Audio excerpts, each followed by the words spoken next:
Civil services परीक्षा की तैयारी पर हमें एक बड़ा दिलचस्प लेक्चर मिला और आज हम उसी की गहराई में उतरने वाले हैं। ये सिर्फ कितने घंटे पढ़े वाली बात नहीं है, बल्कि इस पर है कि हजारों पन्नों की जानकारी को दिमाग में टिकाऊ तरीके से बिठाया कैसे जाए। तो चलिए इस गुत्थी को सुलझाते हैं। डॉक्टर सुरेंद्र की आईएएस एकेडमी के इस लेक्चर में सबसे पहली और मुझे लगता है सबसे ज़रूरी बात कही गई है इंटेलिजेंट हार्ड वर्क की। मुझे ये बात हमेशा थोड़ी परेशान करती है कि सिर्फ कड़ी मेहनत से काम क्यों नहीं चलता। आखिर मेहनत तो मेहनत है। यही तो इस परीक्षा का सबसे बड़ा कह सकते हैं भ्रम है। यहाँ दिलचस्प बात यह है कि मुकाबला बहुत बड़ा है, लाखों उम्मीदवार हैं। ऐसे में सिर्फ वो गधों वाली मेहनत से कुछ नहीं होगा। लेक्चर के मुताबिक यहाँ एक वैज्ञानिक और रिजल्ट ओरिएंटेड सोच की ज़रूरत है, और उस सोच का जो अंतिम लक्ष्य है उसे लेक्चर में कहा गया है फ्लॉलेस लर्निंग। फ्लॉलेस लर्निंग, ये शब्द सुनकर तो मेरे रोंगटे खड़े हो गए। क्या ये सच में मुमकिन है, या ये सिर्फ एक आदर्श है जिसे कोई छू नहीं सकता? इसका असल में मतलब क्या हुआ? इसे एक सुपर पावर की तरह समझें, लेकिन ऐसी सुपर पावर जिसे हासिल किया जा सकता है। इसके 3 हिस्से हैं। पहला, किसी भी विषय पर पूरी तरह से स्पष्टता, कोई कंफ्यूजन नहीं।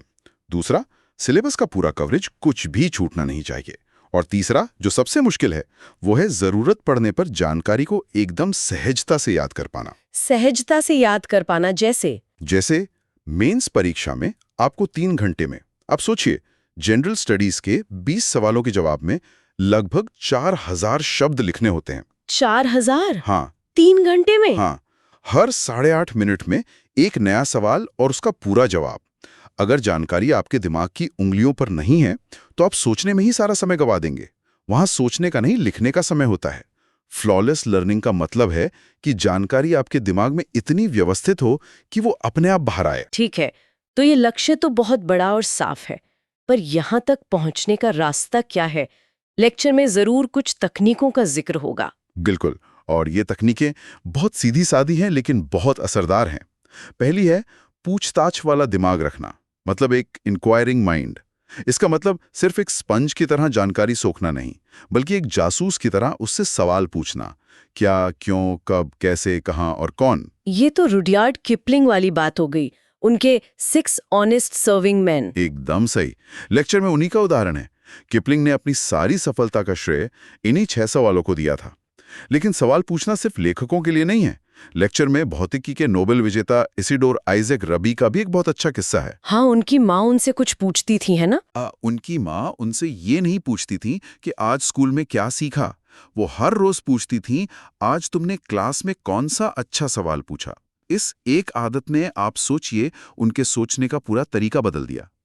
जब आप सवाल पूछना शुरू करते हैं तो आप एक पैसिव रीडर से एक्टिव लर्नर बन जाते हैं। आप जानकारी की सतह के नीचे गोता लगाना शुरू कर देते हैं। लेकिन इसमें एक खतरा भी है। इतने बड़े सिलेबस में अगर हर चीज पर सवाल पूछते रहे तो सिलेबस कभी खत्म ही नहीं होगा। इस जिज्ञासा और सिलेबस पूरा करने के बीच एक बैलेंस कैसे बनाया जाए? बहुत अच्छा सवाल है, और यहीं पर दूसरी तकनीक काम आती है, जैसे लेक्चर में मानसिक पुनर्गठन या मेंटल रिस्ट्रक्चरिंग कहा गया है। ये विचार अरस्तू के समय से चला आ रहा है कि हर जानकारी बराबर नहीं होती। आपको हीरे और कोयले में फर्क करना सीखना होगा। मतलब एक पेज पर लिखी हर लाइन बराबर महत्वपूर्ण नहीं होती? बिल्कुल नहीं। एक पेज पर अगर 40 वाक्य हैं तो शायद 4-5 ही ऐसे होंगे जो इस पूरे पेज का सार हैं। बाकी सब तो उन मुख्य बिंदुओं को समझाने के लिए लिखे गए उदाहरण या विस्तार होते हैं। मानसिक पुनर्गठन का पहला कदम है उन 4-5 मुख्य बिंदुओं को पहचानना। ठीक है, पहचान लिया। फिर उन बिंदुओं का क्या करना है? यही असली जादू है। उन बिंदुओं को पहचानने के बाद किताब बंद कर दीजिए, आंखें बंद कीजिए और उन 4-5 पॉइंट्स को बिना देखे अपने दिमाग में अपनी भाषा में दोहराइए। ये ऐसा है जैसे आप अपने दिमाग को बता रहे हैं, ये जरूरी है, इसे संभाल कर रखो। जब तक आप ऐसा आसानी से ना कर पाएं, कोशिश करते रहें। ये तो दिमागी कसरत जैसा लग रहा है। ये दिमागी कसरत ही है। इससे जानकारी सिर्फ आपकी शॉर्ट टर्म मेमोरी में नहीं रहती, बल्कि आपके दिमाग के ढांचे का हिस्सा बन जाती है। लेक्चर इसे 3 चरणों में समझाता है। पहले दिमाग जानकारी को सोखता है, माने एब्जॉर्प्शन। फिर उसे पचाता है, डाइजेशन। और अंत में उसे अपनी समझ में शामिल कर लेता है, जिसे कहते हैं असिमिलेशन। ये तकनीक पचाने और शामिल करने की प्रक्रिया को तेज कर देती है। तो पहले सवाल पूछकर समझो और फिर मुख्य बिंदुओं को दिमाग में बिठाकर उसे अपना बना लो। ये तो बहुत शक्तिशाली कॉम्बिनेशन है। लेकिन इस जानकारी को महीनों और सालों तक याद कैसे रखा जाए? इसके लिए 2 चीजें सबसे जरूरी हैं, जिनके बिना सब कुछ बेकार है। नोट्स बनाना और दोहराना, यानी रिवीजन। हमारा दिमाग चीजों को भूलने के लिए ही बना है। ये एक तरह का फिल्टर है। उसे बार बार बूस्टर डोज देनी पड़ती है। लेक्चर में इस पर कोई ठोस उदाहरण था, जैसे कि कितनी बार दोहराना चाहिए? हाँ, और वो आंकड़ा चौंकाने वाला है। लेक्चर में दिल्ली विश्वविद्यालय के एक 22 वर्षीय ग्रेजुएट का जिक्र है, जिन्होंने पहली कोशिश में IAS की परीक्षा पास की। जब उनसे पूछा गया तो उन्होंने बताया कि कुछ विषय को उन्होंने 7 बार और नए या मुश्किल विषयों जैसे अर्थव्यवस्था या विज्ञान को 10 बार दोहराया था। 7 से 10 बार। ये सुनकर ही कई लोग तैयारी छोड़ देंगे। ये सच में प्रैक्टिकल है? क्या इससे रचनात्मकता मतलब क्रिएटिविटी खत्म नहीं हो जाती? उम्मीदवार बस एक रटने वाली मशीन नहीं बन जाता? ये सवाल बहुत वाजिब है और इसका जवाब है नहीं।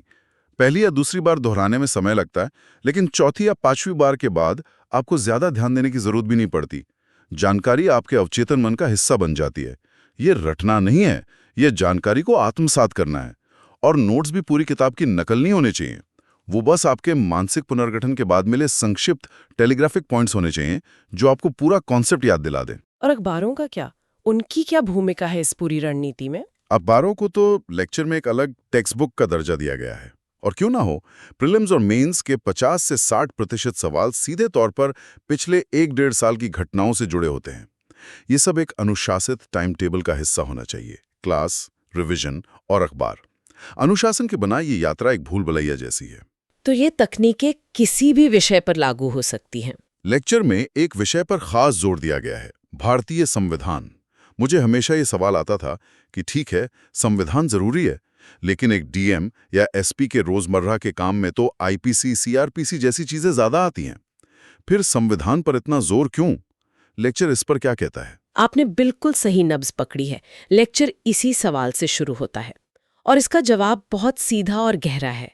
क्योंकि संविधान देश का सर्वोच्च कानून है, supreme law of the land.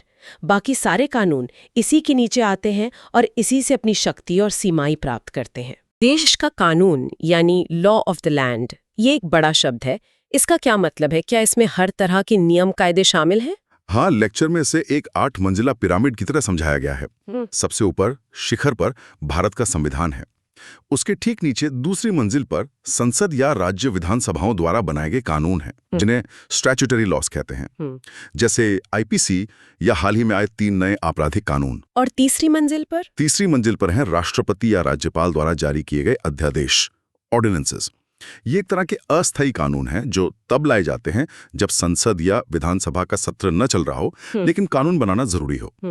चौथी मंजिल पर आते हैं सुप्रीम कोर्ट और हाई कोर्ट के फैसले, जो खुद कानून की तरह काम करते हैं। जैसे पुट्टास्वामी मामले में सुप्रीम कोर्ट ने कहा कि निजता का अधिकार मौलिक अधिकार है, और अब ये पूरे देश पर लागू होता है। एक मिनट, आपने कई चीजें गिना दी।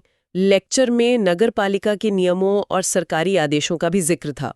इन दोनों में क्या फर्क है? क्या ये एक ही चीज नहीं है? नहीं, ये अलग अलग हैं और इनकी जगह भी पिरामिड में अलग है। छठी श्रेणी में आते हैं उपनियम, यानी बाय लॉज। ये वो नियम हैं जो आपकी अपनी नगर पालिका या पंचायत बनाती है। जैसे आपके इलाके के पार्क में सुबह 10 बजे के बाद कुत्तों को घुमाने पर पाबंदी, या प्रॉपर्टी टैक्स से जुड़ा कोई नियम। ये एक उपनियम का उदाहरण है। ये बहुत स्थानीय स्तर पर होता है। और सरकारी आदेश? वो 7वीं श्रेणी में आते हैं। ये सरकार द्वारा जारी नियम, आदेश और अधिसूचनाएं होती हैं। जैसे सरकार का आदेश कि 1 जुलाई से सिंगल यूज प्लास्टिक बैन होगा। ये कानून को लागू करने के लिए बनाए गए नियम हैं। और सबसे आखिर में 8वीं श्रेणी में आते हैं व्यक्तिगत कानून, पर्सनल लॉज, जो धर्मों और रीति रिवाजों पर आधारित हैं, जैसे शादी, तलाक और विरासत के नियम। तो ये पूरा 8 मंजिला पिरामिड है। इसका मतलब ये हुआ कि नीचे की 7 मंजिलों पर बने किसी भी कानून को सबसे ऊपर वाली मंजिल यानी संविधान की कसौटी पर खरा उतरना होगा। बिल्कुल, यही संविधान की सर्वोच्चता है। अगर कोई भी कानून, चाहे वो संसद ने बनाया हो या किसी पंचायत ने, संविधान के किसी भी हिस्से का, खासकर मौलिक अधिकारों का उल्लंघन करता है तो अदालत उसे रद्द कर सकती है। यही एक अधिकारी के लिए समझना जरूरी है, वो आईपीसी लागू कर रहा हो या कोई स्थानीय नियम, उसे ये पता होना चाहिए कि उसकी हर कार्रवाई संविधान के दायरे में होनी चाहिए। ये तो बहुत ही स्पष्ट वर्गीकरण है। इससे संविधान की अहमियत साफ हो जाती है। लेक्चर में संविधान को एक जैविक कानून मतलब ऑर्गेनिक लॉ भी कहा गया है। ये सुनने में थोड़ा अजीब लगता है। इसका क्या मतलब है? अगर हम इसे बड़ी तस्वीर से जोड़कर देखें तो जैविक या ऑर्गेनिक का मतलब है कि ये सिर्फ नियमों की एक मृत किताब नहीं है, बल्कि एक जीवित दस्तावेज की तरह है जो देश के पूरे सरकारी ढांचे को जन्म देता है और उसे बनाए रखता है। इसे दो तरह से समझा जा सकता है। कैसे? पहला, लंबवत, वर्टिकली, ये देश को सरकार के 3 स्तरों पर व्यवस्थित करता है। सबसे ऊपर केंद्र सरकार, फिर राज्य सरकारें और सबसे नीचे स्थानीय सरकारें यानी पंचायतें और नगरपालिकाएं। संविधान की 7वीं अनुसूची में एक लिस्ट है जो बताती है कि कौन किस विषय पर कानून बनाएगा। जैसे रक्षा और विदेश मामले केंद्र के पास हैं, तो पुलिस और कृषि राज्यों के पास। इससे शक्तियों का टकराव नहीं होता और देश एक इकाई के रूप में काम करता है। ये तो शक्तियों का वर्टिकल बंटवारा हुआ। और दूसरा तरीका? दूसरा है क्षैतिज, हॉरिजॉन्टली। सरकार के हर स्तर पर, चाहे वो केंद्र हो, राज्य हो या स्थानीय शक्तियों को 3 अंगों में बांटा गया है। कार्यपालिका यानी सरकार और प्रशासन जो कानून लागू करते हैं, विधायिका यानी संसद और विधानसभाएं जो कानून बनाती हैं, और न्यायपालिका यानी अदालतें जो ये सुनिश्चित करती हैं कि सब कुछ संविधान के अनुसार हो। ये चेक्स एंड बैलेंसेस का सिस्टम देश को जबरदस्त स्थिरता देता है। और इन सब के अलावा संविधान सिर्फ एक प्रशासनिक ढांचा तो नहीं है, इसमें देश के आदर्शों की भी बात है ना? बिल्कुल, और लेक्चर के मुताबिक यही इसकी आत्मा है। संविधान की प्रस्तावना में हमारे राष्ट्रीय आदर्शों और आकांक्षाओं का जिक्र है। सभी नागरिकों के लिए न्याय, स्वतंत्रता, समानता और बंधुत्व। ये सिर्फ सुंदर शब्द नहीं है, ये वो वादे हैं जो हमने खुद से किए हैं, और एक सिविल सेवक का काम इन्हीं वादों को जमीन पर उतारना है। लेक्चर में इसकी एक और बहुत अनोखी खासियत बताई गई थी, इसकी कानूनी पवित्रता, कि ये शक्ति कहाँ से लेता है। हाँ, और ये बहुत गहरी बात है। भारत में हर संस्था, संसद, सरकार, अदालतें अपनी शक्ति संविधान से प्राप्त करती है। लेकिन सवाल ये है कि संविधान अपनी शक्ति कहाँ से प्राप्त करता है? और इसका जवाब प्रस्तावना की पहली पंक्ति में है। हम भारत के लोग। संविधान अपनी शक्ति सीधे भारत की जनता से लेता है। ये इसे एक विशेष कानूनी पवित्रता देता है जो किसी और कानून के पास नहीं है। इसी वजह से ये सरकार और नागरिकों के बीच एक कानूनी बंधन भी बनाता है। सरकार का कर्तव्य है कि वो अपने नागरिकों की रक्षा करें। जब यूक्रेन में फंसे भारतीय छात्रों को निकालने के लिए ऑपरेशन गंगा चलाया गया, तो वो सिर्फ एक राजनीतिक फैसला नहीं था, वो इसी संवैधानिक और कानूनी बंधन की अभिव्यक्ति थी। तो इन सब का निचोड़ क्या है? हमने तैयारी की बारीक रणनीतियों से लेकर देश के सर्वोच्च कानून की भव्य दृष्टि तक का सफर तय किया। निचोड़ ये है कि सिविल सेवा में सफलता के लिए 2 चीजों का एक अद्भुत मेल जरूरी है। एक तरफ सीखने की अनुशासित और वैज्ञानिक तकनीकें, जैसे कि पूछताछ वाला दिमाग और मानसिक पुनर्गठन, और दूसरी तरफ उस व्यवस्था की नींव यानी संविधान की गहरी और वैचारिक समझ। ये सिर्फ तथ्य रटने के बारे में नहीं है, बल्कि कॉन्सेप्ट्स को आत्मसात करने के बारे में है, ताकि आप समझ सकें कि इस विशाल देश का पूरा ढांचा कैसे काम करता है। एक के बिना दूसरा अधूरा है। इस पूरी चर्चा से एक बहुत ही दिलचस्प सवाल मेरे मन में आ रहा है। जैसा कि लेक्चर में भी कहा गया, उम्मीदवार संविधान को इतनी गहराई से पढ़ते हैं, लेकिन जमीन पर काम करने वाले अधिकारी आईपीसी जैसे दूसरे कानूनों का ज्यादा इस्तेमाल करते हैं।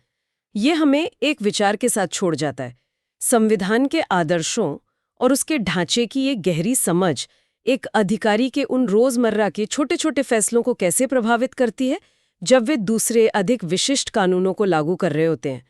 क्या ये समझ उन्हें सिर्फ एक कानून लागू करने वाले से ज्यादा एक न्याय सुनिश्चित करने वाला बनाती है?